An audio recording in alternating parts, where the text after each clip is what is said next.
গোয়েন্দা তথ্যের ভিত্তিতে জানা যায়, কক্সবাজারের মহেশখালী থানাধীন কালামারছড়ায় একদল সশস্ত্র সন্ত্রাসী অস্ত্রের মুখে সাধারণ জনগণকে জিম্মি করে তাদের লবণের মাঠ ও চিংড়ির ঘোনা অবৈধভাবে দখল করেছে।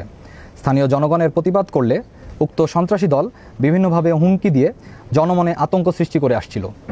স্থানীয় জনগণ বাংলাদেশ কোস্টগার্ডের শরণাপন্ন হলে কোস্টগার্ড উক্ত এলাকায় গোয়েন্দা তৎপরতা বৃদ্ধি করে। এরই ধারাবাহিকতায় প্রাপ্ত তথ্যের ভিত্তিতে আজ 18 অক্টোবর 2025 তারিখ শনিবার দুপুর 12টায় কোস্টগার্ড ও নৌবাহিনী সমন্বয়ে মহেশখালীর কালামারছড়ার সামিরা ঘোনা, মোহাম্মদ শাহ গোনা, নয়াপাড়া ও টেকপাড়া এলাকায় যৌথ অভিযান পরিচালনা করা হয়। অভিযান চলাকালীন উক্ত এলাকা হতে একটি বিদেশি পিস্তল, 8টি দেশীয় আগ্নেয়াস্ত্র, 8 রাউন্ড তাজা গোলা, 15 রাউন্ড তাজা কার্তুজ, 2টি ম্যাগাজিন, 13টি দেশীয় অস্ত্র ও বিপুল পরিমাণ অস্ত্র তৈরির সরঞ্জামাদি সহ কুখ্যাত সন্ত্রাসী জিয়া বাহিনীর 9 জন সক্রিয় সদস্যকে আটক করা হয়।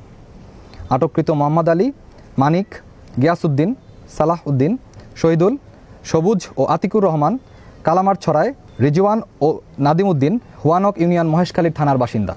জব্দকৃত আলামত এবং আটককৃত সন্ত্রাসীদের পরবর্তী আইনানুগ ব্যবস্থা গ্রহণের কার্যক্রম প্রক্রিয়াধীন রয়েছে।